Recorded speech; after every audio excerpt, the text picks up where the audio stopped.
1994 में Hubble telescope ने एक सफेद रंग के खूबसूरत शहर को कैप्चर किया जो अंतरिक्ष में तैर रहा था। लोगों ने इसे स्वर्ग कहा। एलियन सिविलाइजेशन को मानने वाले लोग उत्साहित थे कि शायद यहाँ इंसानों की तरह दिखने वाले एलियंस का घर है, और यह अनुमान लगाया गया कि ये शहर वास्तव में हमारे संपूर्ण ब्रह्मांड का केंद्र था। और ये एक लंबे समय तक लोगों में चर्चा का विषय बना रहा, लेकिन बाद में एस्ट्रोनॉमर्स ने इसे फेक साबित कर दिया। जांच करने के बाद पता चला कि हबल टेलीस्कोप के द्वारा खींची गई ये तस्वीर गैलेक्सी NGC 3079 की थी, जिसके कुछ हिस्से को बदलकर लोगों के सामने रखा गया और अंतरिक्ष में तैरते एक स्वर्ग जैसे घर का नाम दे दिया गया, या फिर दूसरे ग्रह पर रहने वाले एलियंस का घर।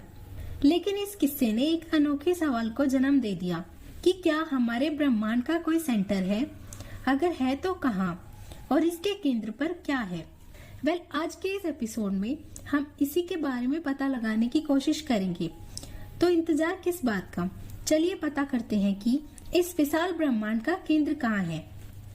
प्राचीन काल से ही तारों से भरा ये आसमान हमें आकर्षित करता रहा है। यही कारण है कि पुराने समय के लोग भी ये जानना चाहते थे कि जैसे पृथ्वी का एक केंद्र है, क्या वैसे ही इस विशाल ब्रह्मांड का भी कोई सेंटर है? इसी सवाल का जवाब जानने की कोशिश में हमारे पूर्वज इसे धर्म से जोड़कर देखने लगे। इजिप्ट के लोग तो यह भी मानते थे कि हमारा यूनिवर्स एक कमल का फूल है और इसका कोर हमारे ब्रह्मांड का सेंटर। लेकिन इससे हमारी समस्या तो हल नहीं हुई। क्वेश्चन अभी भी वहीं का वहीं है कि आखिर इस विशाल ब्रह्मांड का सेंटर है तो है कहाँ? अगर मैं कहूँ कि हमारे ब्रह्मांड का केंद्र आपके ठीक ऊपर है, तो क्या आप यकीन करेंगे मेरी बात का? मेरी बात का तो नहीं, पर एक महान वैज्ञानिक की बात का तो करेंगे ना। ये बात है 3rd सेंचुरी BC की, जब लोगों ने थोड़ा वैज्ञानिक तरीके से सोचना शुरू किया ही था, और उसकी पहल की थी एरिस्टोटल ने, जो ये मानते थे कि पृथ्वी ही हमारे सोलर सिस्टम का केंद्र है और हमारे ब्रह्मांड का भी। उनकी जियोसेंट्रिज्म की थ्योरी के अनुसार सभी ग्रह और उपग्रह क्रिस्टल के एक स्फीयर है जो 4 एलिमेंट से मिलकर बने हैं, अर्थ, वाटर, फायर और एयर, और सभी पृथ्वी का चक्कर लगाते हैं। उस समय तक विज्ञान ने ज्यादा तरक्की नहीं की थी, लोग अभी भी धार्मिक प्रवृत्ति के ही थे, और एरिस्टोटल का ये कहना कि पृथ्वी ही संपूर्ण ब्रह्मांड का केंद्र है आसानी से हजम करने वाली बात थी, क्योंकि ये लोगों की आस्था को सही ठहराता था। लेकिन ये तो विज्ञान की बस एक छोटी सी शुरुआत थी। इसके बाद कुछ और वैज्ञानिक जैसे निकोलस केपलर आदि ने अपने रिसर्च पेपर प्रकाशित किए, जिसमें उन्होंने सूर्य को सोलर सिस्टम का केंद्र माना। लेकिन फिर गैलीलियो के टेलीस्कोप के आविष्कार ने इसे सही साबित कर दिया, और अब सूरज को सोलर सिस्टम का केंद्र माना जाने लगा। अब जैसे जैसे विज्ञान तरक्की करता गया, लोगों की सोच का विस्तार होता गया, और यूनिवर्स को समझने का उनका नजरिया भी बदलने लगा। और इसी बीच डिस्कवरी हुई सदी के सबसे महान खोज की, जिसका नाम है हबल टेलीस्कोप, जिसने न सिर्फ हमारी कल्पना को छोटा साबित किया, बल्कि लोगों को यह भी समझाया कि हमारा ब्रह्मांड हमारी सोच से भी ज्यादा विशाल है, और वह ब्रह्मांड जो हम ऑब्जर्व कर पाते हैं वो तो ब्रह्मांड का एक छोटा सा हिस्सा है। वास्तविक ब्रह्मांड तो इतना बड़ा है कि उसकी सीमाओं का पता लगाना भी लगभग असंभव सा कार्य है। अब जो लोग पहले पृथ्वी को और फिर सूर्य को इस विशाल ब्रह्मांड का केंद्र मानते थे, उनके लिए यह समझना कि इस विशाल ब्रह्मांड में करोड़ों आकाशगंगाएं, करोड़ों सूर्य और करोड़ों पृथ्वी हैं। ब्रह्मांड का तो छोड़ो, हम अपनी आकाशगंगा के केंद्र से भी 25,000 प्रकाश वर्ष दूर हैं। वास्तव में कितना मुश्किल रहा होगा। अब लौटते हैं अपने सवाल पर कि अगर ब्रह्मांड के सेंटर पर हम नहीं हैं, तो फिर ब्रह्मांड के केंद्र पर है कौन? क्या इसका भी कोई सेंटर वाकई है? अगर हम वैज्ञानिक दृष्टिकोण से देखें तो हमारा ये सवाल ही गलत है, क्योंकि हमारे ब्रह्मांड का कोई भी केंद्र होना ही नहीं चाहिए। जी हाँ दोस्तों, बिल्कुल सही सुना आपने। इस ब्रह्मांड का कोई भी केंद्र यानी सेंटर होना ही नहीं चाहिए। ऐसा क्यों? दोस्तों, हमारा ये ब्रह्मांड बहुत विशाल है और दूर दूर तक हर तरफ फैला हुआ है। जिसकी कोई भी लिमिट्स यानी बाउंड्री नहीं है। दरअसल सेंटर उस चीज का होता है जिसकी कोई सीमा हो, जो फाइनाइट बाउंड्रीज के अंदर बंद हो।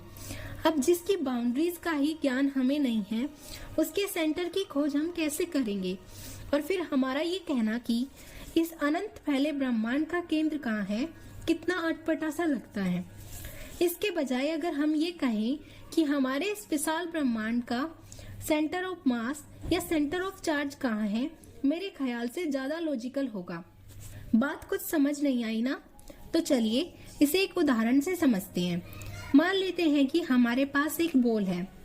अब अगर कोई आपसे कहे कि इस बॉल का सेंटर बताओ, तो आप आराम से बता देंगे। लेकिन बॉल की जगह पर अगर कोई हमसे ये कहे कि इस बाइक का सेंटर बताओ, तो क्या आप बता पाएंगे? नहीं ना। बाइक की कोई फिक्स शेप नहीं है, यानी ये इरेगुलर शेप में है। लेकिन इस बाइक में भी कोई एक ऐसा पॉइंट जरूर होगा जहां उसका सारा मास कंसंट्रेटेड होगा। उसे ही हम इसका सेंटर ऑफ मास कहेंगे। जैसे हम इंसानों में होती है हमारी नाभि, जो हमारी सारी ऊर्जा का स्रोत है। अब अगर हमें हमारे ब्रह्मांड का एक ऐसा बिंदु पता चल जाए जहां उसका सारा मास कंसंट्रेटेड हो, तो उसे ही हम ब्रह्मांड का केंद्र कहेंगे।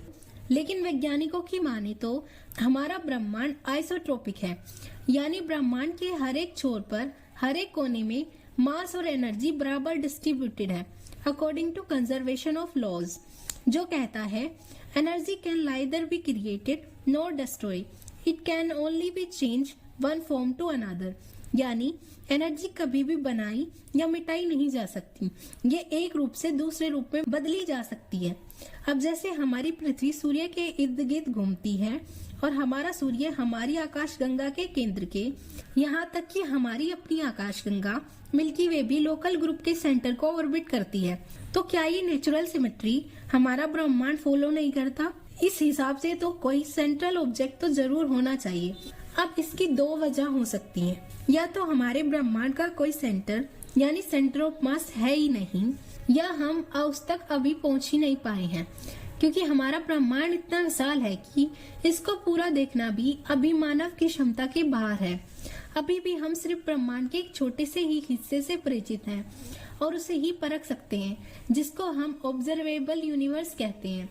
तो इसके केंद्र की कल्पना करना ठीक वैसा ही होगा एक छोटी सी खिड़की से पूरी दुनिया देखना। जिस तरह पृथ्वी की सतह पर बैठकर हम यह नहीं बता सकते कि पृथ्वी गोल है या अंडाकार, वैसे ही ब्रह्मांड के एक छोटे से हिस्से को जानकर हम ये कैसे कहें कि असल में ब्रह्मांड कैसा है, इसकी सीमाएं कहाँ हैं। आपके इस बारे में क्या विचार हैं? हमें कमेंट सेक्शन में जरूर लिखें और ऐसी ही अमेजिंग जानकारी के लिए चैनल को सब्सक्राइब करें। लाइक और शेयर करके हमें सपोर्ट करना ना भूलें। मिलते हैं अगले एपिसोड में एक नई कहानी के साथ।